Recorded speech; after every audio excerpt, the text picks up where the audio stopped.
परमेश्वर चाहता है कि आपका और मेरा जो उम्र है, जो हमारी आयु है, वो कैसे बढ़े।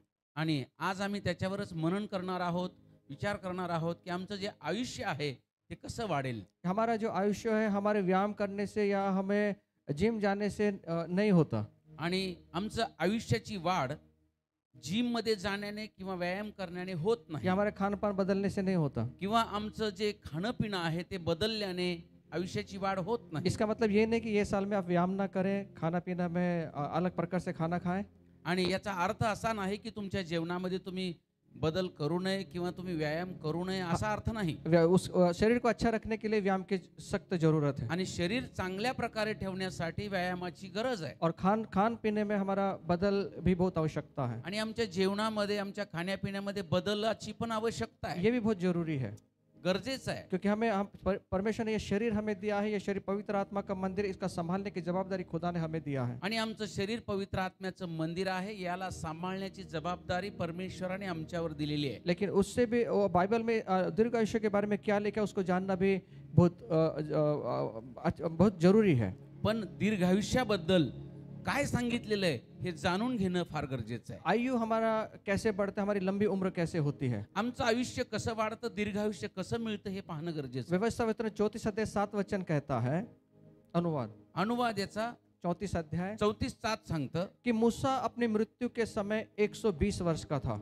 आणि मोशे ज्यावेळेस मरण पावला 120 वर्षाचा होता। और उसके बारे में ऐसा लिखा है, ना तो उसकी 120 वर्ष के अंदर आंखें धुंधली हुई और ना उसका पौरुष घटा, उसकी ताकत घटी। 120 वर्षांपर्यंत त्याच्या आतमध्ये त्याचे डोळे ना मंदावले, दृष्टी मंदावली ना त्याची ताकद कमी झाली। मूसा को कोई भी प्रकार का चश्मा नहीं लगा, कोणत्याही प्रकारचा चष्मा त्याला लागला नव्हता। उसकी आंखें 120 साल तक एकदम तेज थी। आणि 120 वर्षापर्यंत त्याचे डोळे, त्याची दृष्टी चांगली होती। और बाइबल कहती है कि उसका सामर्थ, उसकी ताकत घटी नहीं। आणि त्याचं सामर्थ्य, त्याची ताकद, बल कमी झालं नाही। मूसा की मृत्यु के 120 साल के बाद भी, 120 वर्षानंतरही 120 साल के उम्र तक वो जिंदा रहा। 120 वर्षापर्यंत तो जिवंत होता। और बाइबल कहती है कालेब के विषय में, कालेदा विषयी बाइबल सांगतं, वो कहता है कि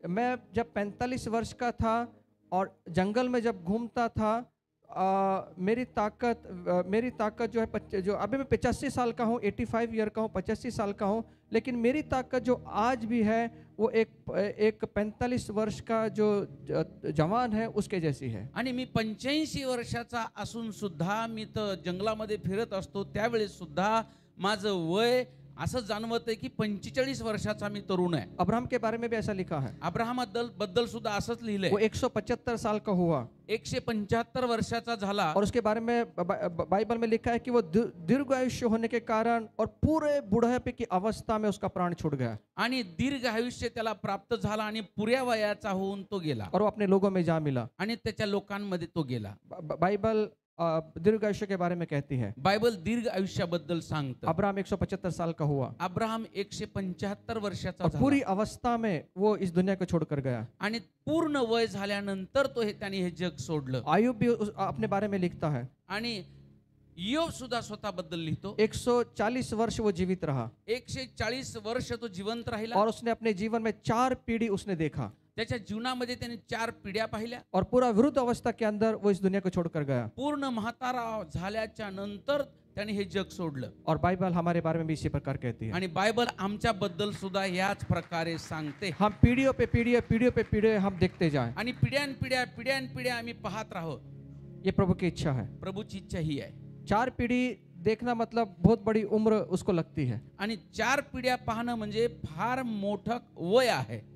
और प्रभु चाहता है कि दीर्घ आयुष्य आपको और मुझे प्राप्त हो, आणि देवाची इच्छा आहे की दीर्घ आयुष्य तुम्हाला आणि मला मिळावं, लंबी उम्र आपको और मुझे प्राप्त हो, आम्हाला दीर्घ आयुष्य मिळावं। और ये परमेश्वर की विरासत है हमारे लिए, आणि हे देवाचं एक आशीर्वाद है। जैसे पिता अपने बेटे को विरासत देके जाता है, वैसे खुदा बाप ने हमें विरासत दी है लंबी उम्र की। आणि देव सुद्धा आम्हाला वडील जसे आशीर्वाद देतात तसंच देव सुद्धा आम्हाला आशीर्वाद देतो। और राजा दाऊद के बारे में भी लिखा है, दाविदाबद्दल सुद्धा वो सांगितलंय, पूरे बुढ़ापे की अवस्था में दीर्घ आयु होकर तो मरा ही, लेकिन धन, वैभव, मनमाना भोग कर वो इस दुनिया को छोड़कर गया। तो पूर्ण वयाचा होऊन म्हातारा होऊन तो मेला, पण सर्व धनाचा सगळ्या गोष्टीचा उपभोग त्याने घेतला. और हम देखते हैं कि आज 30-35 उम्र में भी लोग उपभोग नहीं कर सकते। आणि आम्ही आज पाहतोय की 30-35 वयाचे लोक सुद्धा उपभोग घेऊ शकत नाहीये. उनके पास में धन है, वैभव है, लेकिन उसका उपभोग नहीं कर सकते। धन आहे, वैभव आहे, पण त्याचा उपभोग घेऊ शकत नाहीये. लेकिन परमेश्वर कहता है कि उसके लोग उपभोग के साथ दीर्घायु प्राप्त करके वो जीते जाएं। पण देवाचं वचन सांगतं की त्याचे लोक जे आहेत दीर्घायुष्य त्यांना मिळावं आणि सर्व गोष्टीचा उपभोग घेऊन ते जातील. इसलिए कई बार हम देखते हैं लोगों को कहता है कि मैं 50 की उम्र उंडेल गया हूँ, अब तो बीमारियां आना ही है। आणि मग काही लोक बोलताना आम्ही पाहतो की आता 50 माझं वर्ष वय झालेलं आहे आणि आता मला तर आजार होणारच आहे. और 30 की उम्र में अगर पार कर दिया तो थोड़े थोड़े चेंजेस होते रहते हैं। आणि मग 30 वर्ष वलांडलं की मग आम्हाला थोडे थोडे बदल दिसू लागतात. मैं आपसे कहता हूँ मी तुम्हाला सांगतो इस दुनिया में बदल हो सकता है, लेकिन प्रभु के वचन में कोई बदल नहीं हो या सकता। जगामध्ये बदल होऊ शकतो पण देवाच्या वचनात होऊ शकत नाही. इसलिए आज कुछ बाइबल में के पंक्तियों पर मनन करेंगे कि किस प्रकार हमें हमारी लंबी उम्र कैसे बढ़ती है, हमारे आयु को हमें कैसे संभालना है। आणि बायबल मधले जे ओळी आहेत त्याच्यावरती आपण मनन करूया की आमचं वय कशा प्रकारे वाढतं. नीति वचन इसका 3रा अध्याय 102 वचन कहता है, 1 से 2 वचन कहता है। आणि नीतिसूत्र 3रा अध्याय 1 ते 2 वचन सांगतं, माझ्या मुला माझे नियमशास्त्र विसरू नकोस, तुझ्या चित्तात माझ्या आज्ञा वागोत, कारण त्यापासून दीर्घायुष्य, वयोवृद्धी व कल्याण ही तुला प्राप्त होतील. यहाँ पर 2 बातें यहाँ पर लिखी गई है। 2 गोष्टी या ठिकाणी लिहिल्यात. नंबर 1, पहिली, उसकी शिक्षाओं को ना भूलना।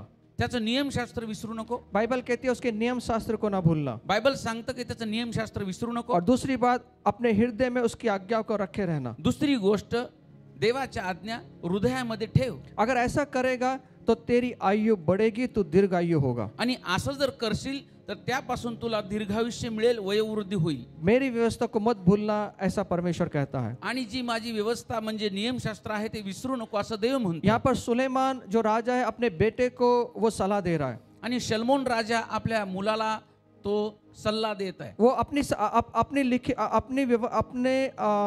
अपना जो नियम है उसकी सलाह नहीं दे रहा है, आणि स्वतःचा जो नियम आहे त्याबद्दल तो सांगत नाहीये. वो परमेश्वर की व्यवस्था का नियम की सलाह दे रहा है। परमेश्वराचं जे नियमशास्त्र आहे त्याबद्दल तो सांगत और आहे. वो कहता है कि परमेश्वर की व्यवस्था को कभी मत भूलना। तो म्हणत आहे नियमशास्त्र जे परमेश्वराचं आहे ते विसरू नको.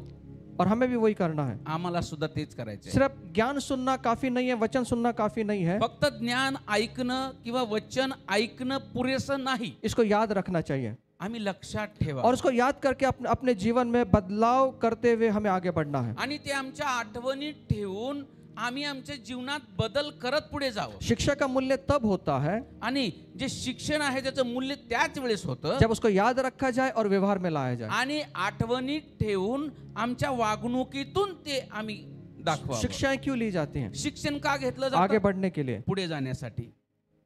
और बाइबल की जो शिक्षाएं हैं हमें इसलिए दी गई है कि हम उसको भूले ना, अपने जीवन में उसको आत्मसात करें और उसके अनुसार अपने जीवन को बायबलचं बिताएं। जे शिक्षण आहे यासाठीच आम्हाला दिलेलं आहे की आम्ही ते विसरू नये, आम्ही ते आत्मसात करावं आणि आम्ही ते आत्मसात करून ते आमच्या जीवनामध्ये पुढे घेऊन जावं. सुनना और भूल जाना एक भयानक बात है। आणि ऐकणं आणि विसरणं भयंकर गोष्ट आहे. अपने जीवन में सब इस दुनिया की चीजें भूल गए तो भी चलेगा, लेकिन परमेश्वर की व्यवस्था के वचन को कभी मत भूलना। ह्या जगातल्या सर्व गोष्टी विसरलात तरी चालेल पण परमेश्वराचं नियमशास्त्र विसरू नका.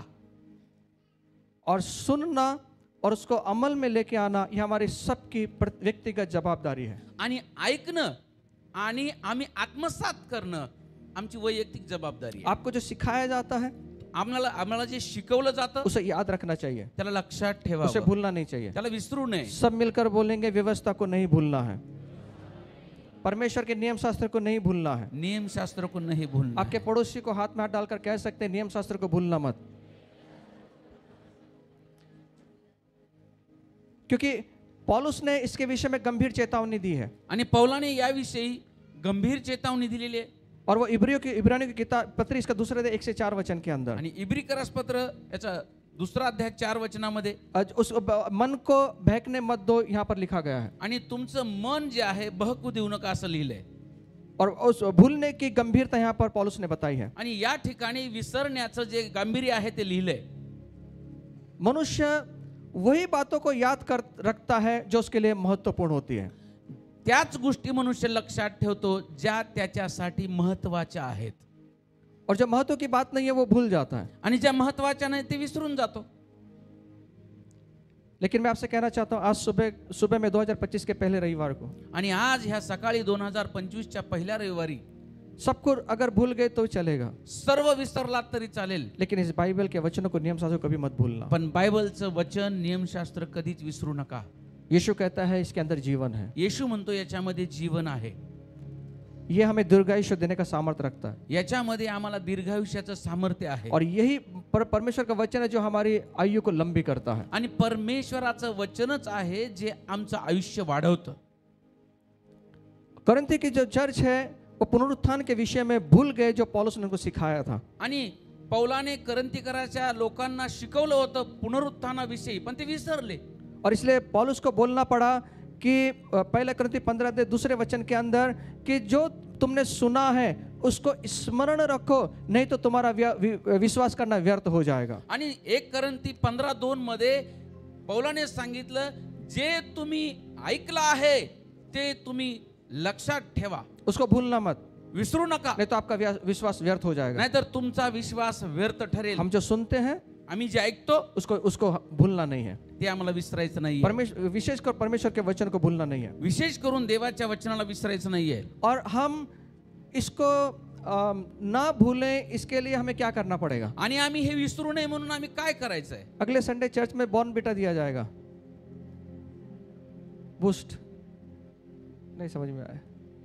ठीक है, हम ना भूलें बातों को। आणि आम्ही विसरू नये ह्या गोष्टी. आपने ऐड देखा होगा टीवी के अंदर, तुम्ही टीव्ही मध्ये जाहिरात पाहिली असेल छोटे बच्चों के लिए, लहान मुलांसाठी, उसको 2 चम्मच चॉकलेट या कुछ तो दे देते हैं, आणि त्यांना 2 चमचे काहीतरी देतात चॉकलेट वगैरे दूध में डालकर, दूध मध्ये टाकून, कि वो भूले ना, ते विसरू नये, उसकी स्मरण शक्ति बहुत आगे तक जाए, त्याची स्मरण शक्ती फार पुढे जावी. ये मुझे मालूम नहीं कितना असर होता है चॉकलेट का, मला माहित नाही त्याचा किती प्रभाव होतो, लेकिन मैं जानता हूं कि परमेश्वर का प्रभाव हमेशा के लिए है। आणि मी म्हणतो की परमेश्वराच्या वचनाचा प्रभाव नेहमीसाठी आहे, हमेशा के लिए प्रभु का नेहमीसाठी आहे. इसलिए अगर जो भूलने की आदत है तो आज से 2025 के पहले संडे से आदत को बदलें हम। आणि जर विसरण्याचा स्वभाव आहे तर आज ह्या पहिल्या रविवारी आम्ही तो बदलावा. बाइबल कहती है, बायबल सांगते, अगर आपको भूलने की आदत से छुटकारा चाहिए, जर तुम्हाला विसरण्याच्या स्वभावापासून सुटका हवी आहे, तो दाऊद इस प्रकार कहता है, दावीद ह्या प्रकारे सांगतो 119 11 वचन के अंदर, 119 स्तोत्र आणि 11 वचनामध्ये, मैंने तेरे वचन को अपने हृदय में रख छोड़ा है। तुझं वचन मी माझ्या हृदयात ठेवलेलं आहे. एक तरीका है वचन को ना भूलने का, वो तरीका है हम अपने हृदय में परमेश्वर के वचन को बना के रखें। देवाचं वचन विसरू नये त्याच्यासाठी एक पद्धत आहे, ती पद्धत आमच्या हृदयामध्ये देवाचं वचन जतन करून ठेवावं, उसकी व्यवस्था में रात दिन ध्यान करते रहे, त्याच्या नियमशास्त्राची रात्र दिवस ध्यान करा. भजन संहिता 1-2 कहता है कि हम रात और दिन उसकी व्यवस्था पर मनन करें, आणि स्तोत्र संहिता 1 आणि 2 सांगतं की आम्ही त्याच्यावर रात्रंदिवस मनन करा. यहोशू 1:8 कहता है कि दिन रात हम उस पर ध्यान करें। यहोशुआ 1:8 सांगतं की रात्रंदिवस तू त्याच्यावर मनन कर. भजन संहिता 119:15 कहता है कि मैं तेरे उपदेशों पर ध्यान करूंगा। स्तोत्र संहिता 119 मध्ये सांगितलं आहे की मी तुझ्या शिक्षणावर ध्यान देईन. हम उसके उपदेशों पर ध्यान देना, त्याचं शिक्षणावर आम्ही ध्यान द्यावं. और यही वो चीज है जब हम अपने हृदय में रखते हुए उस पर मनन करेंगे तो हम परमेश्वर के वचन को कभी भूलेंगे नहीं। हीच ती शिक्षा आहे की आमच्या अंतःकरणामध्ये त्याचं वचन ठेवून त्याच्यावर आम्ही मनन करत राहू. और ये एक आसान तरीका है सोपी पद्धत आहे कि हम उसके वचन को याद रख सकें। त्याचं वचन आम्ही आठवणीत ठेवू सिर्फ शकतो. याद ही रखना नहीं है, फक्त आठवणीत ठेवायचं हम नाही, उसको बोलना भी है। आम्हाला बोलायचं आहे, जो हमारे मुंह से उसको बोलना है। आमच्या मुखानीच्या द्वारे बोलायचं आहे. नीति वचन 22:18 वचन कहता है, नीतिसूत्र 22:18 सांगतं, जो वचन मेरे मन में रखे हैं जे वचन माझ्या मनामध्ये आहे वो सब तेरे मुंह से निकला भी करें। आणि तुझ्या मुखाच्या द्वारे ते निघावे. हमें बात करना, हमें बोलना है उन वचन को. त्या वचनाला आम्हाला बोलायचं आहे. यीशु मसीह के जीवन के अंदर परीक्षाओं से वो गुजरा. आणि येशू ख्रिस्त परीक्षांमधून त्यांचा प्रवास झाला. तब उसने जो शैतान से जो उसका संघर्ष हुआ, शैतान से जो उसका बातचीत हुआ, संभाषण हुआ, यीशु मसीह ने दूसरा कुछ बात नहीं किया, यीशु मसीह ने वचन से बात किया. आणि येशू ख्रिस्ताचं संभाषण सैतानासोबत झालं. त्यावेळेस येशू ख्रिस्त दुसरा शब्द कुठलाही बोलले नाही, तर ते वचनाच्या द्वारेच बोलले. उसने वचनों से बात किया. फक्त वचनाच्या द्वारे बोलले. आपको मुझे वही करना है. मला आणि तुम्हाला तेच करायचं. मेरे हृदय में अगर वचन है तो मेरे मुंह से वचन निकलेंगे. माझ्या हृदयात जर वचन आहे तर माझ्या हृदयातून वचन निघेल. इसलिए वचन निकलना हमारे मुंह से बहुत जरूरी है. म्हणून माझ्या मुखातून वचन निघणं फार गरजेचं आहे. वचन को बार बार दोहराएं. आणि वचन पुन्हा पुन्हा ते बोला. वचन को बार बार अपने मुंह से दोहराते रहना है. आणि आमच्या मुखाच्या द्वारे ते वचन पुन्हा पुन्हा बोललं गेलं पाहिजे. और यही वो चीज है जो हमारी आयु को बढ़ाएगी. हीच गोष्ट आहे जी आमचं आयुष्य वाढवते. आमेन. आमेन.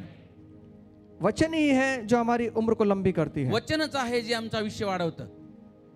इसलिए आपको और मुझे पहली बात शिक्षाओं पर ध्यान देना है. म्हणून आम्हाला जे देवाचं शिक्षण आहे त्याच्याकडे लक्ष द्यायचं आहे. दुसरी गोष्ट, अपने हृदय में परमेश्वर की आज्ञाओं को रखना है. आणि देवाच्या ज्या आज्ञा आहेत आमच्या हृदयात ठेवायच्या. और अब बचाव करना है, उसको अपने अंदर सुरक्षित रखना है. आमच्या हृदयामध्ये सुरक्षित ठेवायच्या आहेत. उसको अपने दिल के अंदर, हृदय के अंदर छुपा के रखना है. त्या आमच्या हृदयामध्ये लपवून ठेवायच्या आहेत. इसलिए सुरक्षित रखना है ताकि उन्हें हम भूल ना पाए या उनको हम खो ना पाए. आणि यासाठी की आम्ही विसरू नये, आम्ही त्या हरवू नये. अपने हृदय में परमेश्वर की आज्ञाओं को रखना है. आमच्या हृदयात देवाच्या आज्ञा ठेवायच्या आहेत. जिस प्रकार हमारे मूल्यवान चीजों को रखने के लिए हमारे घर में चीजें होती हैं, कपाट होते हैं, अलग अलग चीजें होती हैं. आणि मौल्यवान वस्तू ठेवण्यासाठी आमच्या घरामध्ये वेगवेगळे गोष्टी आहेत, कपाट आहेत. उसी प्रकार परमेश्वर ने हमें एक हृदय दिया है, उस हृदय के अंदर वचनों को संभाल कर रखना है. म्हणून देवाने आम्हाला एक छानसं हृदय दिलेलं आहे यासाठी की त्यामध्ये आम्ही त्याचं वचन सांभाळून ठेवावं. वचन क्या है? सोने से भी अधिक मूल्यवान परमेश्वर का वचन है. सोन्यापेक्षाही अधिक मौल्यवान देवाचं वचन आहे. इसलिए उसके हृदय के अंदर छुपा के रखना है. म्हणून हृदयामध्ये त्याला लपवून ठेवायचं. कई बार ये वचन को चोरने के लिए चोर आता है.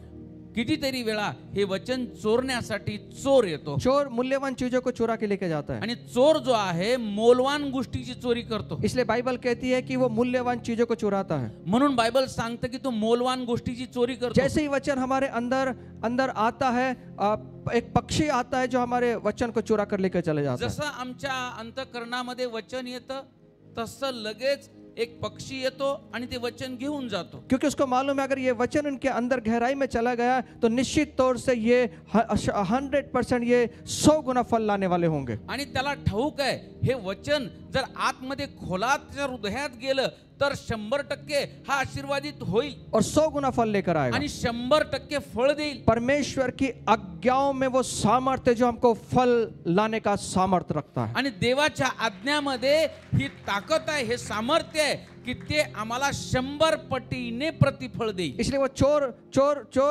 चोर है वो सबसे पहला हल्ला करता है वचन को चोरने के लिए. आणि चोर जो आहे सर्वात अगोदर हल्ला करतो ते वचन चोरण्यासाठी. वो जैसे हमारे मनों में, हमारे विचारों में, हमारे हृदय में जैसे ही वो अंदर आता है उसी लगेच वो आता है और हमें वचन को छोड़ने की कोशिश करता है. आणि तो आमच्या मनामध्ये, विचारांमध्ये, हृदयामध्ये येतो आणि लगेच तो वचन चोरतो और वचन को लेकर चला जाता है. वचन घेऊन जातो. क्योंकि वचन सोने से भी मूल्यवान ऐसा वचन. कारण का तर सोन्यापेक्षाही मौल्यवान देवाचं वचन आहे. इसलिए परमेश्वर की हजारों आज्ञाएं हैं आणि देवाच्या हजारों आज्ञा आहेत. उस आज्ञाओं में बने रहना है. त्या आज्ञामध्ये आम्हाला टिकून उन राहायचं. आज्ञाओं को अपने हृदय के अंदर संभाल के रखना है. त्या आज्ञा आम्हाला हृदयामध्ये साठवायच्या आहेत. और ध्यान रखने की कौन सी आज्ञा मुझे दी गई है, जो मुझे हर एक विषय में परमेश्वर ने आज्ञा दी है. आणि प्रत्येक विषयामध्ये आज्ञा आहे. उस आज्ञाओं के अनुसार आपको मुझे जीवन व्यतीत करना है. त्या आज्ञानुसार आम्हाला आमचं जीवन चालवायचं आहे. पहले शिक्षाओं को नहीं भूलना है. त्याचं शिक्षण विसरायचं नाही. और जो शिक्षाएं हमें लिया है, जो आज्ञाएं हमने लिया है, उस आज्ञाओं पर हमको चलना है. आणि जे शिक्षण घेतलेलं आहे, जे आज्ञा घेतलेली आहे त्याप्रमाणे आम्हाला चालायचं. अगर तू ऐसा करेगा, जर तू असं करशील, सुनिए, अगर तू ऐसा करेगा, जर तू असं करशील, बाइबल कहती है बायबल सांगतं तेरी आयु बढ़ेगी. तुझं आयुष्य वाढेल. तेरी आयु बढ़ेगी. तुझं आयुष्य वाढेल. और फिर आगे कहता है आणि पुढे सांगतं तू अधिक कुशल से रहेगा. तुझं कल्याण होईल. कल्याण का मतलब होता है शांति से रहना. कल्याण म्हणजे शांतीने राहणं. अगर लंबी उम्र है लेकिन शांति नहीं है उस उम्र के अंदर, तो जीवन जीने एक बर्बाद जैसा जीवन है. आणि भरपूर आयुष्य मिळालेलं आहे, दीर्घ आयुष्य मिळालेलं आहे, आणि त्याच्यामध्ये जर शांती नसेल तर अवघड आहे. इसलिए आपको और मुझे, अगर परमेश्वर दीर्घ आयुष्य देता है, दीर्घ आयुष्य दे रहा है, तो उसके अंदर वो शांति भी देता है. आणि जर परमेश्वर दीर्घ आयुष्य देत आहे तर त्याच्याबरोबर शांती सुद्धा देतो. इसलिए अपने जीवन के अंदर शांति को बनाए रखने की जवाबदारी आपकी और मेरी है. म्हणून आमच्या जीवनामध्ये शांती टिकवून ठेवण्याची जबाबदारी आमच्यावर आहे. अगर तू शिक्षाओं को लेगा, पहली बात, दूसरी बात उसकी आज्ञाओं को अपने अंदर को रखेगा, तो वादा करता है परमेश्वर, मैं तुझे दीर्घायुष्य दूंगा, मैं तेरी लंबी आयु करूंगा. और तीसरी बात वो कहता है कि तू शांति से इस पृथ्वी पर रहने पाएगा. पहिली गोष्ट, तू नियमशास्त्र जर विसरणार नाहीस. दुसरी गोष्ट, जर तू अंतःकरणामध्ये त्याच्या आज्ञा ठेवणार आहेस तर परमेश्वराचं वचन सांगतं तुला दीर्घायुष्य मिळेल, वयोवृद्धी मिळेल आणि तुला शांती प्राप्त और होईल. इस पृथ्वी के ऊपर तू शांति से रहेगा. आणि ह्या पृथ्वीवर तू शांतीने राहशील. तीसरी बात, तिसरी गोष्ट, अगर हमारी उम्र अगर बढ़नी है, आणि जर आमचं आयुष्य वाढावं तो परमेश्वर का भय मानने से आपकी और मेरी उम्र लंबी होगी. देवाचं भय मानण्यामुळे तुमचं आणि माझं आयुष्य वाढेल. नीति वचन 10 अध्याय 27 वचन, नीतिसूत्र 10:27, नीति वचन 19 अध्याय 23 वचन, नीतिसूत्र 19:23 यहाँ पर लिखा हुआ है, इथं लिहिलंय. यहोवा के भय मानने से आयु बढ़ती है. आणि देवाचं भय मानण्यानेच आयुष्य वाढतं. और यहोवा का भय क्या है? परमेश्वराचं भय काय आहे? जिससे जीवन बढ़ता है. ज्यामुळे जीवन वाढतं. तो नीति वचन 9 अध्याय 10 से 11 वचन लिखा है. नीतिसूत्र 9 अध्याय 10 ते 11. आप सिर्फ यहाँ पे ध्यान दें, मेरे पीछे बोलते रहे. नीति वचन 9 अध्याय 10 से 11 में लिखा है, नीतिसूत्र 9 अध्याय 10 ते 11 यहोवा वचन. का भय मानना बुद्धि का प्रारंभ है. आणि परमेश्वराचं भय बाळगणे हेच ज्ञानाचा आरंभ और परम पवित्र ईश्वर को जानना ही समझ है. आणि परमेश्वराला जाणून घेणं हीच बुद्धी और होय. मेरे द्वारा तेरी आयु बढ़ेगी आणि माझ्याद्वारेच तुझं आयुष्य वाढेल. और तेरे जीवन के वर्ष अधिक होंगे. आणि तुझ्या जीवनाचे वर्ष बहुतपट होतील. लेकिन उसके लिए यहोवा का भय मानना होगा. म्हणून परमेश्वराचं भय मानावं लागेल. और भय कहाँ से शुरू होता है? भय कुठून सुरू होतं? हमारी बुद्धि से शुरू होता है. आमच्या बुद्धीपासून. बुद्धि के अंदर परमेश्वर ने ज्ञान को रखा हुआ है. आणि बुद्धीमध्ये देवाने ज्ञान ठेवलंय. ज्ञान को भरा हुआ है. ज्ञान ठेवलंय. इस बुद्धि के अंदर बुरा क्या है, अच्छा क्या है, सब डाला हुआ है. या बुद्धीमध्ये वाईट काय, चांगलं काय, सर्व टाकलंय. और इसलिए हम हर एक मनुष्य को समझता है कि गलत क्या और अच्छा क्या है. प्रत्येक मनुष्याला कळतं की चुकीचं काय, चांगलं काय. इसलिए पहले बाइबल में लिखा है कि अपने हृदय के अंदर, अपने बुद्धि के अंदर, अपने अपने अपने हृदय के अंदर परमेश्वर के वचन को सुरक्षित रख. म्हणून परमेश्वराचं वचन सांगतं की तुझ्या हृदयामध्ये देवाचं वचन जे आहे बुद्धीमध्ये सुरक्षित और ठेव. ये बुद्धि हमको बताएगी कि मैं किस प्रकार चलूं. आणि मग बुद्धी आम्हाला सांगेल की आम्ही कशा प्रकारे चालावं. अगर सड़क पार करना है तो सबसे पहले दोनों तरफ देखना, ये बुद्धिमानी का काम है. आणि रस्ता जर ओलांडायचा असेल आम्हाला तर दोन्ही बाजूला आम्हाला पाहावं लागतं. हे बुद्धीचं कार्य आहे. स्वस्थ भोजन करना ये बुद्धिमानी का कार्य है. आणि चांगलं जेवण जेवण हे बुद्धीचं कार्य आहे. शराब ना पीना किंवा सिगरेट ना पीना ये बुद्धि का काम है. आणि दारू पिऊ नये, सिगारेट वडू नये, हे बुद्धीचं कार्य आहे. और इस बुद्धि के अंदर परमेश्वर का भय होना चाहिए. आणि ह्या बुद्धीमध्ये परमेश्वराचं भय असावं.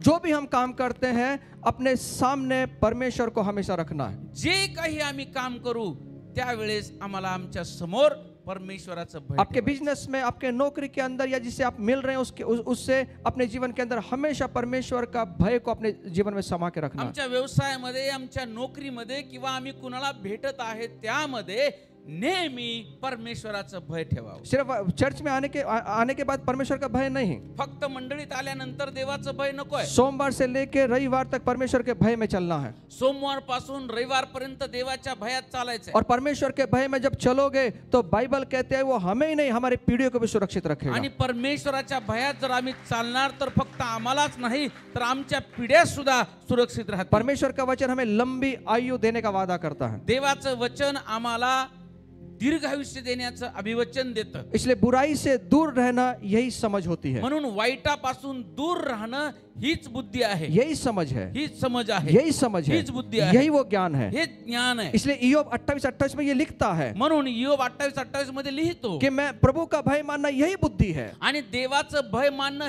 हेच और सुज्ञ आहे बुराई से दूर रहना यही समझ है। आणि वाईटापासून दूर राहणं हेच बुद्धी आहे, इसलिए हम सुज्ञान अपने आहे. जीवन को बुराई से जितना दूर रख सकते हो उतना दूर हमको रखना है। म्हणून वाईटापासून जेवढं आम्हाला दूर ठेवता येईल, राहता येईल, तेवढं आम्ही राहावं. और जितना हम उससे दूर रहेंगे तो बाइबल वादा करती है तेरी आयु लंबी होगी। आणि जेवढं आम्ही दूर राहू, बायबल आम्हाला अभिवचन देतं, तुला दीर्घायुष्य मिळेल. आज सब दीर्घायुष्य के लिए झगड़ते हैं। आणि बरेच जण दीर्घायुष्य मिळवण्यासाठी धडपडतात. बड़े जन नहीं, सभी जन। सर्वजण. जो 50 साल का भी वो भी कहते हैं कि मेरी और उम्र 50 साल हो जाए। जो 50 वर्षाचा आहे त्यालाही वाटतं माझं अजून वय वाढावं. जो बिछाने पे पड़ा हुआ है 80 साल का, वो भी उसको भी लगता है कि और 50 साल जियो। आणि जो 80 वर्षाचा अंथरुणात पडलेला आहे त्यालाही वाटतं अजून 50 वर्ष वाढावे. जो 100 साल का भी घटक जाने वाला है, कटकने वाला है, तो वो उसको भी लगता है कि और 20 साल जी लो। आणि जो 100 वर्षाचा आहे आता त्यात जाणार आहे त्याला सुद्धा वाटतं अजून 20 वर्ष. और हर व्यक्ति चाहता है कि मेरी उम्र बढ़े, प्रत्येकाला वाटतं की माझं आयुष्य वाढावं. लेकिन बाइबल उसके बारे में कहते हैं अगर तेरी आयु बढ़नी है तो वो परमेश्वर के हाथ में है। आणि बायबल सांगतं जर तुला वाटतं की तुझं आयुष्य वाढावं तर ते देवाच्या हातात आहे. चौथी बात, चौथी गोष्ट, अगर आयु को लंबी करना है, जर तुमचं आयुष्य वाढावं असं वाटतं, अपनी माता और पिता का आदर करना है। आई वडिलांचा मान राख. हमारे 10 आज्ञाओं में से 5वीं आज्ञा है। आणि 10 आज्ञापैकी 5वी आज्ञा आहे. मूसा को जो 10 आज्ञा दी थी उसके अंदर 5वीं आज्ञा खुदा बाप ने वहां पे लिखा है। आणि मोशेला 10 आज्ञा दिल्या, त्यावेळेस 5वी आज्ञा देव बापाने दिली. तो अपनी माता और अपने पिता और अपनी माता का आदर करना। तू आपल्या आई वडिलांचा मान राख. इसलिए याच्यासाठी जो देश में तुझे देता हूं, जो देश मी तुला देत उसमें तू बहुत दिनों तक जिंदा रहे। आणि त्या देशामध्ये तू बरेच दिवस जिवंत राहावं. माता पिता का आदर करना, ये बाइबल कहते हैं कि उसकी वजह से हमारी लंबी आयु होगी। आई वडिलांचा मान राखणं, आदर करणं, ते सांगत आहे आमचं आयुष्य त्यामुळे वाढतं. इफिसियंस का 6 अध्याय 1 से 3 वचन कहता है इफिस याचा संवाद आहे 1 ते 3 वचन सांगतो. तू माता पिता का आदर कर, तू आई वडिलांचा आदर कर. ये पहली आज्ञा है, इसके साथ प्रतिज्ञा भी है। आणि ही पहिली आज्ञा आहे त्याच्याबद्दल आज्ञा दिलेली आहे. और इसके साथ परमेश्वर ने प्रतिज्ञा को जोड़ा है, आणि या सोबत अभिवचन जोडलेली आहेत. और वो प्रतिज्ञा है तेरा भला होगा। आणि ती अभिवचन आहे की तुझं भलं होईल, तू शांति से रहेगा। तू शांतीने राहशील. और दूसरी प्रतिज्ञा है आणि दुसरा अभिवचन आहे तू धरती पर बहुत दिन जीवित रहेगा। तू पृथ्वीवर भरपूर दिवस जिवंत राहशील. सिर्फ हमारे शारीरिक माता पिता ही नहीं, आणि फक्त आमचे शारीरिक आई वडील नाही, हमारे आत्मिक माता पिता भी, आत्मिक आई वडील सुद्धा. उनके बारे में कभी भी बुरा नहीं बोलना। त्यांच्याबद्दल कधीच वाईट बोलायचं नाही. आपके लीडर्स के बारे में, वो आपके माता पिता जो आपको सिखाते हैं वो आत्मिक माता पिता है। आणि जे तुम्हाला शिकवतात, जे तुमचे लीडर आहेत, ते तुमचे आत्मिक आई वडील आहेत. अगर उनके बारे में कोई कुछ बोलने लगे तो उनको वहीं पर उनको धमका देना। आणि जर त्यांच्याबद्दल कोणी बोलू लागलं तर त्याच ठिकाणी त्यांना धमकवा. मैंने मेरे जीवन में वो सीखा है। माझ्या जीवनात मी ते शिकलो आहे. अगर मेरे आत्मिक माता पिता के बारे में कोई भी कितना बड़ा क्यों ना हो, कोई भी बड़े पद पे क्यों ना हो, अगर मेरे माँ बाप के बारे में कुछ बोलता है मैं उसको वहां रुका देता हूँ। आणि माझ्या आई वडिलांबद्दल माझ्या कोणी बोलत असेल आत्मिक आई वडिलांबद्दल, तर मी त्याला किती मोठा असो त्याला मी त्या ठिकाणी क्योंकि थांबवतो. मेरे माता पिता को धिक्कारने का किसी को अधिकार नहीं है। माझ्या आई वडिलांचा अपमान करण्याची ताकद कुणामध्येही नाही. अब यहाँ पे कितने लोग बैठे हैं कि आपके सामने आपके माता पिता को लज्जित किया जा रहा है, आणि इथं किती लोक आहेत की तुमच्या समोर तुमच्या आई वडिलांचा अपमान होत असेल, और कितने लोग चुप बैठेंगे। आणि किती लोक गप्प बसतील. अगर आपके माँ बाप बुरे भी क्यों ना हो, दारू पीने वाला भी क्यों ना हो, कोई सहन नहीं कर सकता अपने माता पिता के बारे में बुराई करने के लिए। आणि वडील कितीही दारू पिणारे असतील किंवा वाईट असतील तरी सुद्धा वडिलांचा अपमान आम्ही सहन करणार नाही. अगर ये बात हमने सीख लिया, जर ही गोष्ट आम्ही शिकलो, तो बाइबल कहती है बायबल सांगतं तू शांति से रहेगा इस पृथ्वी पर। ह्या पृथ्वीवर तू शांतीने राहशील. और इतना ही नहीं, एवढंच नाही, बहुत दिनों तक जीवित रहेगा। बहुत पट म्हणजे भरपूर दिवस जीवन. शांति का मतलब क्या होता है मालूम? शांती म्हणजे काय? चंगाइयों के साथ में, आरोग्यासहित. चंगाई के साथ में। आरोग्यासहित। अगर इस शरीर में चंगाई नहीं है, क्या करेगा इतनी लंबी उम्र के बाद? आणि आरोग्यच नाही शरीरामध्ये तर भरपूर दिवस जगून काय करणार? कई लोग कहते हैं कि मुझे प्रभु उठा ले अभी, आणि मग बरेच लोक असं म्हणतात की देवा मला आता उचल. क्योंकि शरीर के अंदर इतना दर्द है, इतनी बीमारियां हैं कि वो सहन नहीं कर पाते हैं। का तर त्याच्या शरीरामध्ये एवढं दुखणं आहे, एवढं वेदना आहेत, मेरी तो ये सहन करत नाही. मेरी ये प्रार्थना है, जितनी भी आज यहाँ बीमारियां होंगी यीशु मसीह के नाम से सब निकल जाने वाले माझी प्रार्थना आहे जेवढे आजार या ठिकाणी असतील येशूच्या नावात निघून जा. और आप शांति से जियोगे, तुम्ही शांतीने जगणार आपके आहात. शरीर के अंदर चंगाइयां होगी तुमच्या शरीरामध्ये आरोग्य असेल और आप नाचते हुए हर्ष करते हुए इस साल को इस साल को नहीं, आने वाले भरपूर साल में आप जिएंगे। आणि तुम्ही नाचत आनंद करत येणारे सर्व वर्ष तुम्ही जगाल. इसलिए माता पिता का आदर हमेशा करना है। म्हणून आई वडिलांचा आदर करायचा आहे, मान राखायचा आहे. बाइबल कहती है जो माँ बाप का आदर नहीं करता वो शापित है। आणि बायबल असं सांगतं जो आई वडिलांचा मान राखत नाही, आदर करत नाही, तो शापित जो आहे. माँ बाप को उल्टा बोलता है, जवानों सुन लो, जो माँ बाप को उल्टा बोलता है उनके अगेंस्ट जाता है, बाइबल कहती है तुम शापित बन जाओगे। आणि बायबल असं सांगतं तरुणांनो ऐका, जे आई वडिलांच्या विरोधात जातात, जे आई वडिलांचा अपमान करतात, उलट बोलतात, बायबल असं सांगतं ते शापित आहे. शापित का मतलब होता है आप कितने भी पढ़ाई क्यों ना कर लें, कभी आपके जीवन के अंदर सक्सेस नहीं पाओगे। शापित याचा अर्थ आहे तुझ्या जीवनामध्ये तू कितीही शिक्षण घे, कितीही डिग्री घे, तू कधीच तुझ्या आयुष्यात आशीर्वादित होणार तो नाही. फर्स्ट नंबर आ जा पूरी दुनिया के अंदर, लेकिन कभी तू यशस्वी नहीं हो सकता। तू ह्या जगामध्ये पहिला नंबर जरी आला तरी तू कधी यशस्वी होणार नाही. सफल करने का सामर्थ्य सिर्फ मेरे यीशु के अंदर आणि है, सफल करण्याचं सामर्थ्य फक्त येशूमध्ये आहे, उसकी आज्ञाओं में है। त्याच्या आज्ञामध्ये आहे. इसलिए माता पिता का कभी अपमान नहीं करना। अगर माता पिता का अपमान किया है, उनको उल्टा बोला है, तो आज जाकर उनको सॉरी बोल देना। आणि जर तुम्ही आई वडिलांचा अपमान केला आहे, उलट बोलला असाल तर आज जाऊन क्षमा मागा. बाइबल कहते हैं नीतिसूत्र 30वां अध्याय 17 वचन में, आणि बायबल सांगतं नीतिसूत्र 20:17 मध्ये जो अपने माता पिता का अनादर करता है जो आपल्या आई वडिलांचा अनादर करतो उनकी आंखें कौवे खोद खोद कर निकालेंगे, आणि त्यांचे डोळे जे आहेत गिधाड लचके काढतील, उनकी आंखों को फोड़ दी जाए। त्यांचे डोळे फोडतील. इसका मतलब क्या है? याचा अर्थ काय? आपकी आंखें कितनी भी रोशनी क्यों ना दें, तुमचे डोळ्यांमध्ये किती प्रकाश असू दे, आपके सामने अंधारा ही होगा। तुझ्या समोर अंधारच असेल. आज निश्चय कर लें, आज निश्चय कर, आज निश्चय कर लें, निश्चय करा, अपने माता पिता का आदर हमेशा करना है। आई वडिलांचा मान राखा, वो कितने भी गलत क्यों ना हो, किती चुकीचे असले उनका सम्मान करना, त्यांचा सन्मान उनका करायचा, आदर करना, त्यांचा आदर करायचा क्योंकि आहे. आपको उन्होंने जन्म दिया है। कारण का तर त्यांनी तुम्हाला जन्म दिलाय, आपने उनको जन्म नहीं दिया, तुम्ही त्यांना जन्म दिला आप नाही, उनसे बड़े नहीं हो गए। तुम्ही त्यांच्यापेक्षा मोठे नाही. ठीक है, आप बहुत डिग्री प्राप्त कर लिया होगा, अपने मम्मी डैडी से बहुत आगे निकल गए होंगे, आणि ठीक आहे तुम्ही तुमच्या आई वडिलांच्या पेक्षा फार पुढे गेलात, फार शिक्षण घेतलं, लेकिन माँ बाप के आगे कभी नहीं जा पाओगे। पण आई वडिलांच्या पुढे तुम्ही जाऊ शकत नाही. इसलिए बाइबल कहती है म्हणून बायबल सांगतं अगर तुझे लंबी उम्र देखना है जर तुला दीर्घायुष्य हवंय तो माँ बाप का आदर करना सीख ले। तर आई वडिलांचा आदर करायला शिक. नीति वचन 20:20 कहता है नीतिसूत्र 20:20 सांगतं जो अपने माता पिता को कोसता रहता है। जो आपल्या आई वडिलांना कोसतो. कोसने का मतलब जानते हैं? कोसणं म्हणजे काय? कोसने का मतलब होता है उगच मला आई भेटली, उगच ही आई माँ मिली, उगच मला हा वडील भेटला, यांच्या घरी पैदा झालो, हमेशा कोसते रहते हैं। आणि नेहमी ते त्यांच्याबद्दल कुरकुर करत असतात की मी हे आई वडील मला उगाच भेटले, मी यांच्या घरीच का जन्माला आलो. हमेशा माँ बाप को रात और दिन कोसते रहते हैं। आणि रात्रंदिवस त्या आई वडिलांना टोचून बोलतात.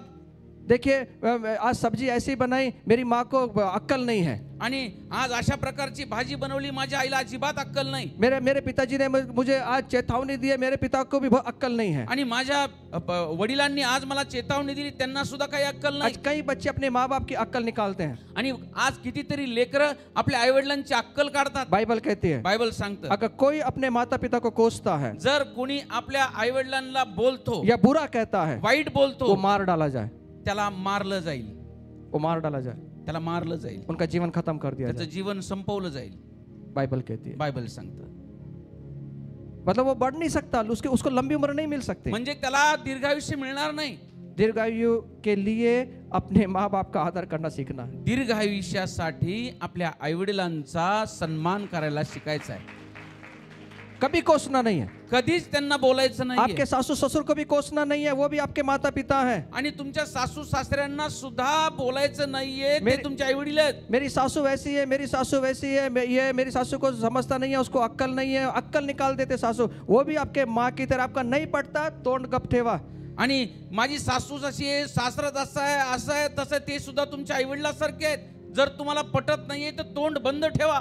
नहीं पड़ता तोंड बंद करो, नहीं तो कौवे आपकी आंखों को निकाल के ऐसा नोचेंगे कि आपका ऑपरेशन कितना भी करवा लो कभी आंख वापस नहीं आएगी। आणि जर तुम्ही गप्प बसला नाही तर तुमचे डोळे फोडले जातील.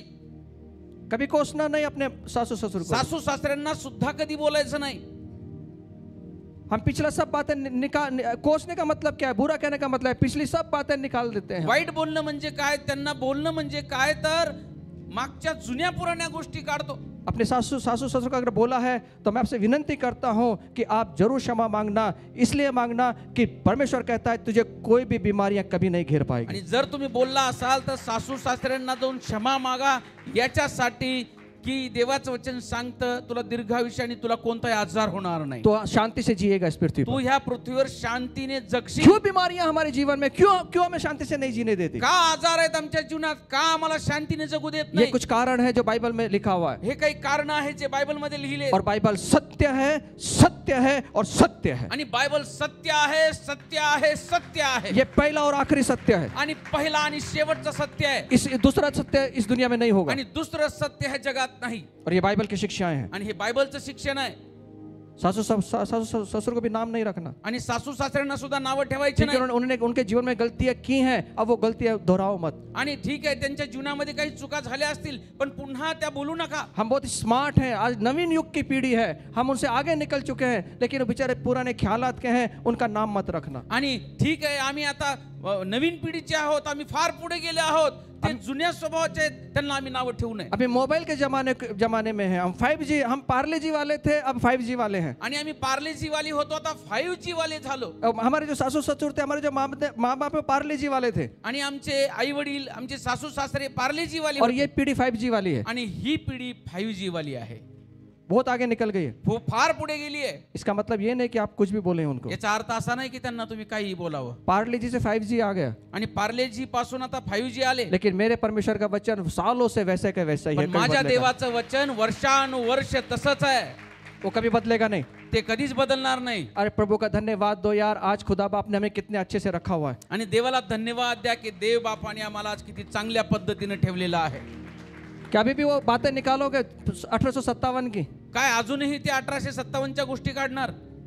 जब भी कहीं बैठो तो 1857 की बातें शुरू हो जाती है। जेव्हा कुठे बसणार त्या जुन्या पुराण्या गोष्टी सुरू होतात. माझी सासूने माझे बरोबर असं केलं होतं, ते केलं पाहिजे नव्हतं। अरे बापरे, ठीक है किया था ना, हो गया ना अभी। माझ्या सासूने त्यावेळेस माझ्या बरोबर असं वागली होती, ती करायला नको होतं. आज भी तुझी सासू कशी वागती? जब मिल बैठेंगे दो लोग तो क्या चर्चा करते हैं?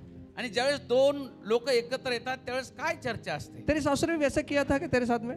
तुझ्या सासूनं पण असंच केलं का तुझ्यासोबत? अपनी सासू को छुपाने के लिए उसकी सासू की बातें निकाल दे, आणि फिर दोनों एक साथ में आ जाते हैं। कभी कभी नहीं करना। असं कधी करू नका.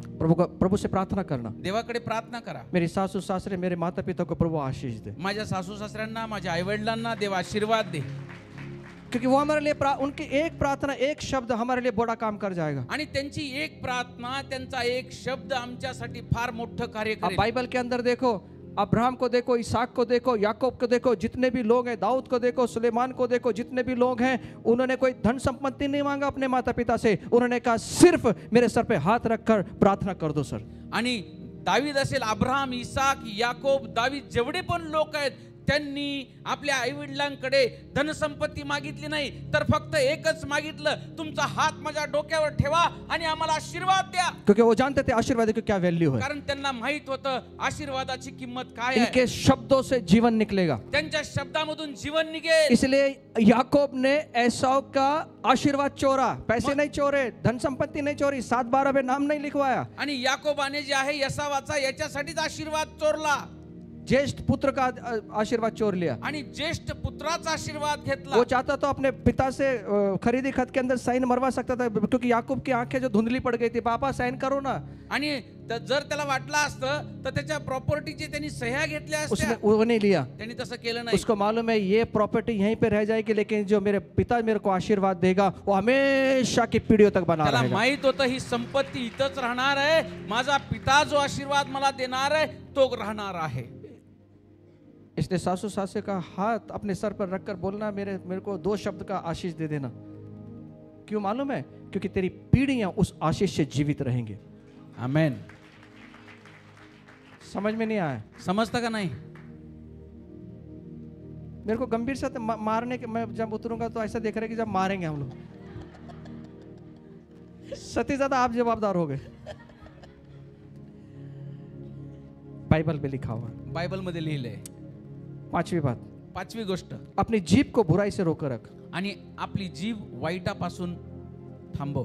भजन संहिता 34 अध्याय 12 से 14 वचन, आणि स्तोत्र संहिता 34 अध्याय और इसका 12 से 14 वचन में लिखा है, 12 ते 14 वचनामध्ये लिहिलंय, अपनी जीभ को बुराई से रोक। क्यों रोकना है सुनिए। सुख भोगावे म्हणून जीविताची इच्छा धरणारा व दीर्घायुष्याची इच्छा धरणारा असा माणूस कोण? तू आपली जीभ दुर्भाषणापासून व आपले ओठ कपटी भाषणापासून आवर. वाईटाचा त्याग कर व बरे ते कर. शांतीच्या प्राप्तीसाठी प्रयत्न कर व तिचे अवलंबन कर. और बाइबल कहती है, पहला पत्रस 3 अध्याय 8 से 13 वचन में यही वचन लिखा हुआ है। आणि पहिलं पत्र 3 अध्याय 8 ते 13 वचनात ह्याच गोष्टी लिहिल्या. कौन जीवन की इच्छा रखता है? आणि कुणाला जीवनाची इच्छा आहे? कौन अच्छे दिन देखना चाहता है? कुणाला चांगले दिवस पाहायचे? कौन चाहता है कि उसको दीर्घायु मिले, लंबी आयु मिले? कुणाची इच्छा आहे की त्याला दीर्घायुष्य मिळावं? कौन चाहता है कि अपने जीवन में भलाई को देखे? आणि कुणाची इच्छा आहे की त्याने त्याच्या जीवनात सुख भोगावं? तो उस बाइबल कहती है, बायबल असं अपनी सांगते, जीभ को बुराई करने से रोके आणि रखना, तुझ्या जिभेला दुर्भाषणापासून आवर, और अपने मुंह को चौकसी करके उससे छल की बातें ना निकले। आणि तुझ्या मुखातून कपटी भाषण निघू नये. हमारी जीभ आमची हमारी जीभ आयु कम करेगी या बढ़ाएगी? आमची जीभ आमचं आयुष्य कमी करेल का वाढवेल? इस जीभ से बड़ी बड़ी बुराइयां निकलती हैं। ह्या जिभेमधून फार वाईट गोष्टी निघतात. इसलिए पहला पद 3 अध्याय 13 से 18 वचन में लिखा, 8 से 13 वचन में लिखा है, बुराई के बदले बुराई मत कर, गाली के बदले गाली मत दे, तो इनसे तू आशीष दे। आणि वाईटाबद्दल वाईट आणि शिवीबद्दल शिवी तू देऊ नको, तर तुझ्या मुखातून आशीर्वादच निघावा. और ये वो कारण है जब हमारी जीभ को हम अपने वश में नहीं करते और बुरे बुरे बातें बोल देते हैं, ये हमारे जीवन के अंदर बीमारियों को लाने का प्रवेश है। आणि जर आम्ही ह्या गोष्टी बोलतो तर आमच्या जीवनामध्ये आजार येण्याचं हेच कारण आहे. इसलिए अपनी जीभ को संभालना। म्हणून आमची जीभ आम्ही सांभाळावी. कई बार बोलते कि हमारी जीभ फिसल गई, आणि मग बऱ्याच वेळा म्हणतो आमची जीभ घसरली. पैर फिसल गया चलेगा, लेकिन जीभ कभी मत फिसलने देना, आणि पाय घसरला तर चालेल पण जीभ घसरू देऊ नका. क्योंकि जीभ के अंदर मृत्यु और जीवन रखा हुआ है। कारण का तर जिभेच्या हाती मृत्यू आणि मरण आहे. और ये मृत्यू आणि जीवन आहे. ये जीभ परमेश्वर के हाथ में नहीं है, जीभ हमारे हाथ में है आणि जीभ देवाच्या हातात नाही, आमच्या हातात आहे. कि हमें इसको कैसा इस्तेमाल करें। आम्हाला हिचा वापर कसा करायचा आहे. कितना भी क्यों ना हो जाए, गाली के बदले गाली मत देना। आणि कितीही झालं तरी शिवीगाळीच्या बदली शिवीगाळ करू आज नका. भी मसीह जीवन के अंदर कुछ लोगों की आदत बदली नहीं है, अजूनही ख्रिस्ती जीवनामध्ये बऱ्याच लोकांचं जीवन बदललं नाही. और इसलिए बाइबल कहते हैं याकूब 3 कि जीभ एक आग है। म्हणून याकोब याचा 3 अध्याय 6 वचन सांगतं की जीभ ही आग आहे. याकूब के 3 पत्र में लिखा है जीभ एक विष है। आणि याकोबाचं पत्र 3 अध्यायामध्ये लिहिलंय जीभ ही विष आहे. इसमें मृत्यु भी है, इसके अंदर जीवन भी है। याच्यामध्ये मरण पण आहे, जीवन पण आहे. अब प्रभु ने हमारे हाथ में दिया है कि मैं क्या लूंगा। देवाने आमच्या हातामध्ये दिलंय की आम्ही काय घ्यावं. लंबी आयु की इच्छा रखना चाहते हो, आणि जर तुम्हाला दीर्घायुष्य हवंय, अच्छा जीवन जीना चाहते हो, सुख भोगायचंय, शांति का जीवन देना, शांती हवी आहे, तो अपनी जीभ को संभालें। तर आपली जीभ सांभाळायची आहे. इसको फिसलने मत देना। याला घसरू देऊ नका. ये जीभ छोटा सा यंत्र है, लेकिन बड़ी बड़ी बातें करता है। आणि हे जीभ जे आहे छोटसच यंत्र आहे, पण मोठ्या मोठ्या गोष्टी करतं. ये हमारी आयु को घटाता है, आमचं आयुष्य कमी करतं. ये हमारे आयुष्य को घटाता है। आयुष्य कमी करतं. जितना हम जीवन के बारे में बोलेंगे उतना जीवन हमें मिलेगा। जेवढा आम्ही जीवनाच्या बाबतीत बोलू तेवढा आम्हाला जीवन मिळेल. कितने लोग चाहते हैं कि इस पृथ्वी के ऊपर मैं लंबा आयु जीऊं। किती लोकांची इच्छा आहे की ह्या पृथ्वीवर आम्ही दीर्घायुष्य जगावं. कोई हाथ खड़े करने की जरूरत नहीं, मुझे मालूम है सबकी इच्छा है मला माहिती आहे सर्वांची इच्छा आहे हम लंबा आयुष्य जिए, आम्हाला दीर्घायुष्य मिळावं. और खुदा भी चाहता है कि हम लंबा आयुष्य जिए। आणि देवाची सुद्धा इच्छा आहे की आम्हाला दीर्घायुष्य मिळावं. लेकिन बाइबल के जो आज्ञा है उस पर रहकर हम जब जीवन को व्यतीत करेंगे तभी ऐसा होगा। आणि जर बायबलचे अभिवचनावर बायबलच्या आज्ञावर जर आम्ही राहिलो तर असं होईल. 6 नंबर 6 नंबर, कलीसिया में बने रहोगे तो दीर्घ आयुष्य मिलता रहेगा। मंडळीमध्ये टिकून राहाल तर दीर्घायुष्य मिळेल. कहाँ पे लिखा हुआ है? तिथं लिहिलंय भजन संहिता 92 13 से 14 वचन में। स्तोत्र 92 13 14। ये अपने भवन में रोपे जाकर हमारे परमेश्वर के आंगनों में फूला फलेंगे, वे पुराने होने पर भी फलते रहेंगे और रस भरे और लहलाते रहेंगे। आणि जर ते आपल्या देवाच्या अंगणामध्ये रोवलेले असतील तर ते रसभरीत आणि टवटवीत फळ देतील। एक शब्द भूल गए, पुराने होने पर भी। आणि ते जुने झाले तरी, पुराने पुराने किसको बोलते हैं? वयोवृद्ध झाले तरी। वयोवृद्ध, बाल नहीं है, बाल सफेद हो गए और थोड़ा थोड़ा कभी कभी हाथ पैर हिलते हैं, पुराने हो गए। लोग बोलते हैं बूढ़ा आदमी है, इसको क्या समझता है? तो 5G में आ गया तो पार्ले जी भूल गए क्या? ये पार्ले जी वाले के जो अनुभव है ना, ये बड़े अनुभव से उसके बाल पके हुए हैं। आणि हे पार्लेजी वाले आहेत, ह्यांचे जे अनुभव आहेत ना, ह्यांचे केस का पिकलेत अनुभवाने आहे। और बाइबल कहती है पक्का हुआ जो बाल वाला है ना, वो परमेश्वर की ओर से शोभनीय है। आणि बायबल असं सांगतं की ज्याचे केस पिकलेले आहेत ते परमेश्वराकडून ते शोभनीय आहे। कोई बात नहीं, आज हम हेयर डाई करके सफेद के काले कर लिए, कोई बात नहीं है। काही हरकत नाही, आज आम्ही हेअर डाय करून आमचे पांढऱ्याचे काळे केले, एक खुदा जानते इसके बाल सफेद हो गए। पण देवाला माहिती आहे ह्याचे केस पांढरे आहेत। किसको मालूम हो ना, हम लोग खुदा जानता है। कोणाला माहित असो किंवा नसो, पण देवाला माहिती आहे। कौन से हेयर डाई लगा है इसने? 1 महीने में उतर जाएगी, एका महिन्यात उतरून जाईल। कोई बात नहीं, उसका वो अलग है। लेकिन मैं आपसे कहना चाहता हूँ, परमेश्वर के चर्च में लगे रहोगे, कलीसिया में लगे रहोगे, दुनिया की कोई ताकत नहीं जो हमें फलने से रोक पाए। आणि मंदिरामध्ये जर तुम्ही टिकून राहाल तर जगातली कोणती अशी ताकद नाही की जी आम्हाला फलद्रूप होऊ देणार नाही। बाइबल पुराने होने पर भी फलते रहेंगे। आणि आम्ही वयोवृद्ध झालो तरी फळ देत राहू। फलने बूढ़े लोग बेचारे एक जगह बैठे रहते, बूढ़े लोग। आणि म्हातारे एका ठिकाणी बसलेले लेकिन असतात। बाइबल कहती है यहाँ पे जो महातारे हैं, बाइबल के अनुसार जो महातारे हैं, बूढ़े हैं, आणि बायबल नुसार जे म्हातारे आहेत, जो चर्च में लगे रहते हैं, जे मंदिरात लावलेले आहेत, उनको हाथ पकड़ के कुर्सी पे बिठाने की जरूरत नहीं, वो आपको हाथ पकड़ के कुर्सी पे बिठा सकते आणि हैं। त्यांना हाताला धरून खुर्चीवर बसवायची गरज नाही, ते तुम्हालाच हाताला धरून खुर्चीवर बसवतील। बोलो ना आमीन, बोलो आमीन। आमेन। वो गाना गाने की जरूरत नहीं, सहारा मुझको चाहिए, सहारा दे प्रभु। हमें सहारे की जरूरत नहीं है, खुद हमारा सहारा परमेश्वर है। आणि आमचा सहारा परमेश्वर आहे। हमारी हड्डियां मजबूत रहेगी, आमचे हाडं मजबूत राहतील, हमें कुर्सी पे कोई बिठाएगा नहीं, आम्हाला खुर्चीवर कोणी बसवणार नाही, हम खुद बैठेंगे। आम्ही स्वतः बसणार। और बाइबल वही कहती है, आणि बायबल तेच सांगते। पुराने होने पर भी फलते रहेंगे आणि वयोवृद्ध झाले तरी फळ देत और राहतील रस भरे रहेंगे। आणि रसभरीत असतील। रस भरे मतलब रसभरीत म्हणजे बूढ़ों के गाल अंदर चले जाते हैं। करा ना? म्हाताऱ्या माणसाचे गाल आत जातात। कसं? हाँ, झुर्रियां पड़ जाती हैं, सुरकुत्या पडतात, आंखें अंदर खड्डे में चली जाती हैं। डोळे आत जातात। लेकिन बाइबल कहती है पण बायबल सांगतं ये 5G वाला जवान और पार्ले जी वाला जवान, इनको दोनों को खड़ा कर दो, जो 5G वाला है वो बूढ़ा लगेगा। आणि पार्लेजी वाला आणि 5G वाला जर एकत्र उभा केले तर 5G वाला म्हातारा लागेल, म्हातारा दिसेल। क्यों मालूम है? का? क्योंकि परमेश्वर उसको फला रहा है। कारण परमेश्वर त्याला फळ देत आहे। तीसरी बात लिखा है, पुराने होने पर फलते रहेंगे, रस भरेंगे, लहलाते रहेंगे। आणि तिसरी गोष्ट लिहिलेली आहे, ते रसभरीत होतील आणि टवटवीत असतील। टवटवी, लहलाते रहेंगे। लहलाने का मतलब क्या है मालूम? लहलाने का मतलब है वो मॉल में भी जाके घूमेंगे, चर्च में भी आएंगे और सब जगह सीढ़ियों पे भी चढ़ेंगे। कुछ लोगों को सीढ़ियों पे, आज 45 वर्ष का आदमी, 40 साल का आदमी चार पायरी भी चढ़ नहीं सकता, घुटने दुखने लगते।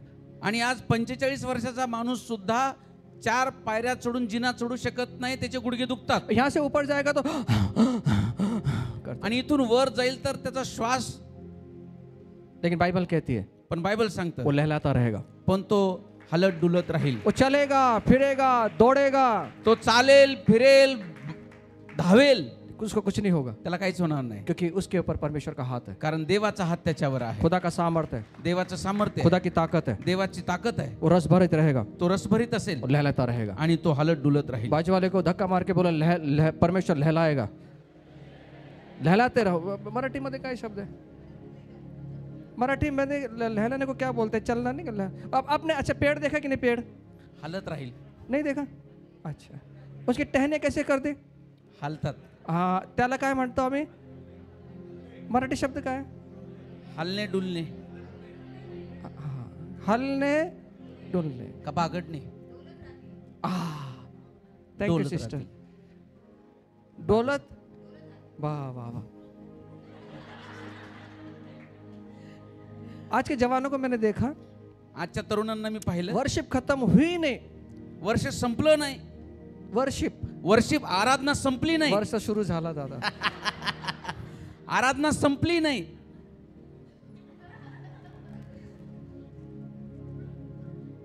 और नाचना भी धक्का मार के नचाना पड़ता है जवानों को आज. आणि तरुणांना धक्का मारून नाचवायला लागतं. बैठ जाते. बसतात खाली. यहाँ पे खुदा के वचन सुनाने के लिए आते. आज अच्छा वचन पढ़ा, स्तोत्र संहिता 34 कौन पढ़ा मालूम नहीं. भाई सुधीर पढ़े छे. सुधीर दादा. भजन संहिता 34 आणि स्तोत्र संहिता 34 त्यांनी वाचलं. 34 ही पढ़ा ना दादा. 34 बैठ जाते. वचन का आदर करना जिस दिन सीख लिया ना सर, उस दिन आपके हर एक पैरों के जैसे जैसे पैर चलेंगे वैसे वैसे आपका परमेश्वर आदर और सम्मान बढ़ाएगा. आणि वचनाचा आदर करायला आम्ही जर शिकलो तर आम्हाला परमेश्वर पुढे घेऊन जाईल. इसलिए वचन के समय हमेशा खड़ा रहना. म्हणून वचन चालू असताना, सांगत असताना, वाचत असताना नेहमी आम्ही उभं राहावं. कुछ लोग कुर्सियों की आवाजें करते रहते, काही लोक खुर्च्यांची आवाज करतात, हलते रहते. हलत राहतात. किस लिए हलने के लिए बुलाया और कैसे हिल रहे. आणि कसं हालायला बोलवलं आणि कसं हलतात. ना आराधना में हले डुले यार. आणि आराधनेमध्ये आम्ही हलावं, डुलावं, डांस करे, एंजॉय करें. नाचावं, आनंद करावा. कुछ लोग इतने सीरियस हो जाते हैं आराधना के अंदर, जैसे लगता है कि स्वर्ग में बैठे कर रहे आराधना. आणि फार गंभीर होतात काही जण की एकदम असं गंभीर होऊन आराधना करतात. सिट्टियां बजाओ, नाचो, गाओ, लहलाओ, शिट्ट्या वाजवा, नाचा, बागडा, आराधना करो, आराधना करा. हाँ.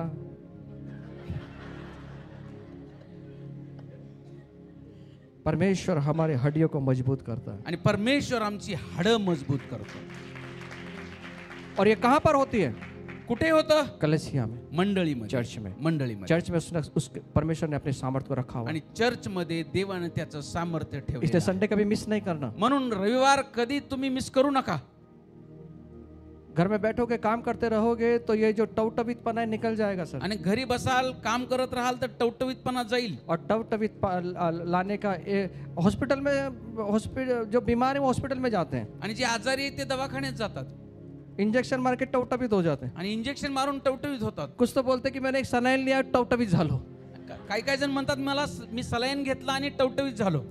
कल बहुत कमजोर हुआ, पूरा जो पेट खराब था, पूरा पानी निकल गया, एकदम कसं तरी वाटला. एक सलाइन घेतली, टवटवीत झालो.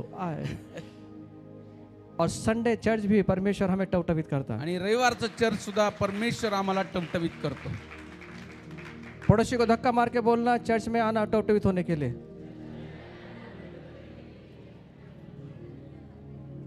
टवटवीत रहोगे. टवटवीत राहाल. टवटवीत फल को पहले उठा लिया जाता है. आणि जे टवटवीत फळ असतं ना त्याला पहिलं उचलतात. क्योंकि वो रस देता है. कारण का तर त्याच्यामध्ये रस असतो. हमारा जीवन भी वैसा ही है. आमचं जीवन सुद्धा तसंच आहे. अनेक लोगों को रस देने के लिए हमारा जीवन. अनेक लोकांना रस देण्यासाठी आमचं जीवन आहे. इसलिए खुदा ने हमें रखा है. म्हणून देवाने आम्हाला ठेवलंय. प्रभु हमारी लंबी आयु करने जा रहा है. आणि देव आम्हाला दीर्घायुष्य देत आहे. ये साल लंबा शांति का वयो लंबी उम्र का हम जिएंगे. आणि हे वर्ष दीर्घायुष्याचं शांतीचं आहे. तुम जियो हजारों साल, ये है मेरी दुआ. प्रभु का वचन में रहोगा तो हजारों साल जिएगा. आणि देवाच्या वचनात राहशील तर हजारो वर्ष जगशील.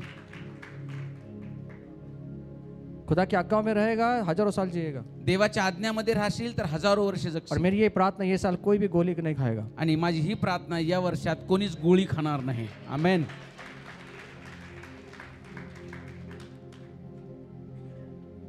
सातवीं बात, सातवी गोष्ट, मैं 2 बजे तक खत्म कर दूंगा मेरी सब बातें. आज मी 2 वाजेपर्यंत संपवणार आहे माझ्या सर्व गोष्टी.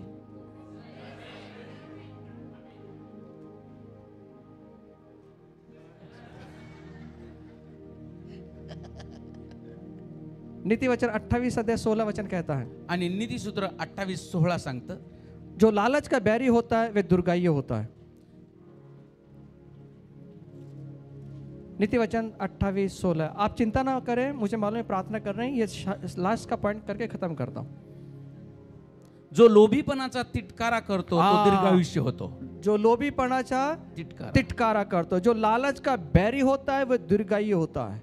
आणि जो लोभीपणाचा तिटकारा करतो तो दीर्घायुष्य होतो. आप जानते हैं लोभीपना क्या है? तुम्हाला माहिती आहे का लोभीपणा काय आहे? लोभीपना का मतलब है ये चाहिए मुझे, ये चीज चाहिए मुझे, ये चीज चाहिए मुझे, उसको प्राप्त करने के लिए कुछ भी मनुष्य कर देता है. आणि लोभीपणा म्हणजे काय? हे मला पाहिजे म्हणजे पाहिजे, हे पाहिजे आणि ते मिळवण्यासाठी तो काहीही करतो. इसके बिना मैं जी नहीं सकता, याच्यामुळे याच्याशिवाय मी जगूच शकत ये नाही. मुझे चाहिए तो चाहिए. हे मला पाहिजे म्हणजे पाहिजे. और बाइबल कहती है आणि बायबल सांगते जो लालच का बैरी होता है, जो लोभीपणाचा तिटकारा करतो और बैरी का मतलब दुश्मन होता है, लालच का दुश्मन आणि बनना है, लोभीपणाचा जो तो वैरी आहे और वो दीर्घायु होगा. त्याला दीर्घायुष्य मिळेल. लालच क्या करती है? लोभ काय करतो? हमारी नींद को खराब करती है. आमची झोप उडवतो. जब तक उसको प्राप्त ना कर ले हमको नींद नहीं आती, जोपर्यंत ते मिळवणार नाही तोपर्यंत झोप येत नाही, खाना नहीं जाता, जेवण जात नाही, पानी नहीं जाता, पाणी जात नाही, बेचैन रहते हैं त्रस्त असतो जब तक वो मिल ना जाए. जोपर्यंत ते मिळत नाही. एखादा कुछ भी बात हो सकती है, कोणतीही गोष्ट असू शकते. नहीं मिला तो भी धन्यवाद दे, मिला तो भी धन्यवाद दे. मिळालं तरी धन्यवाद, नाही मिळालं तरी धन्यवाद. प्रभु उसके समय के अनुसार सब कुछ देगा. देव त्याच्या वेळेनुसार सर्व काही देईल. आप अपने समय के अनुसार ना लेने की कोशिश करें, तुमच्या वेळेनुसार घेण्याचा प्रयत्न करू नका. खुदा के समय के अनुसार आने दीजिए, देवाच्या वेळेनुसार येऊ द्या, उत्तम देगा. उत्तम असं देईल. हे मेरे पुत्र, मेरी बातें सुनकर अगर ग्रहण करेगा तब तू बहुत वर्ष जीवित रहेगा. हे माझ्या मुला, तू माझ्या गोष्टी ऐकून, माझे वचन ऐकून जर तसं वागशील तर तू दीर्घायुष्य होशील. तेरे सामने मैंने मृत्यु और जीवन को रखा. तुझ्या समोर मी मरण आणि जीवन ठेवलं आहे. क्या चुनना है वो हमारे ऊपर छोड़ा है परमेश्वर. कशाची निवड करायची आमच्यावर आहे. खुदा के साथ अब्राहम को एक आश्वासन दिया गया आणि अब्राहमाला एक आश्वासन दिलं होतं परमेश्वर ने. परमेश्वराने. उत्पत्ति 15:12 से 15 में, उत्पत्ती 15:12-15 मध्ये, मैं तुझे देश दूंगा, मी तुला देश देईन, उसमें तू जाएगा त्याच्यात तू जाशील और तू अपने पितरों के साथ, पितरों में कुशल के साथ मिल जाएगा, आणि तुझ्या पितरांसोबत तू शांतीने राहशील और तुझे बुढ़ापे में मिट्टी दी जाएगी, आणि तुला म्हातारपणी पुरलं जाईल. इसका मतलब याचा अर्थ परमेश्वर आश्वासन देता है कि हमारी उम्र से लंबी हो जाए. आणि परमेश्वर आम्हाला आश्वासन यासाठी देतो की आमचं वय, आमचं आयुष्य वाढावं. भजन संहिता 91:16 कहता है, आणि स्तोत्र संहिता 91:16 मध्ये लिहिलंय, मैं उसको दीर्घायु से तृप्त करूंगा. मी त्याला दीर्घायुष्य देऊन तृप्त करीन. वो दीर्घायु देकर तृप्त करना चाहता है. दीर्घायुष्य देऊन तृप्त करू इच्छितो. अपनी लंबी आयु के लिए प्रार्थना करें. आणि आम्हाला दीर्घायुष्यासाठी आम्ही प्रार्थना करावी. भजन संहिता 102:24 में भजनकार प्रार्थना करता है. आणि स्तोत्र संहिता 102 मध्ये तो प्रार्थना करत आहे. 24 वचन में, 24व्या वचनामध्ये, हे ईश्वर, हे परमेश्वर, मुझे आदि आयु में ना उठा. हे देवा, मला माझ्या आयुष्य कालामध्ये घेऊ नकोस. मेरे वर्ष पीढ़ी से पीढ़ी तक बने रहे. आणि माझं आयुष्य पिढ्यानपिढ्या राहावं. ये प्रार्थना जरूर करना. ही प्रार्थना नक्की करा. आमेन. आमेन. समझ में आ रहा है? समजते? हमारे लंबी आयु किसके हाथ में है? आमचं दीर्घायुष्य कोणाच्या हातात आहे? परमेश्वर के हाथ में. परमेश्वराच्या हातात. अपने शरीर का ख्याल रखें, शरीराचं काळजी घ्या, अपनी सेहत को ठीक रखें, तुमची तब्येत चांगली ठेवा, अच्छा व्यायाम करें, चांगला व्यायाम करा, खाने पीने में बदल करें. खाण्यापिण्यात बदल करा. इस साल में आपने ठहराया होगा 1 तारीख को, आणि 1 तारखेला तुम्ही ठरवलं असेल कदाचित. 10 तारीख तक उसको खत्म मत करें. 10 तारखेला ते संपू नका. पूरे दिसंबर तक उसको बना के रखें डिसेंबर पर्यंत ते टिकून ठेवा और खुदा के वचन में बने रहें. आणि देवाच्या वचनात टिकून राहा. लंबी आयु परमेश्वर की ओर से मिली हुई विरासत है. आणि देवाकडून मिळालेला आशीर्वाद आहे दीर्घायुष्य.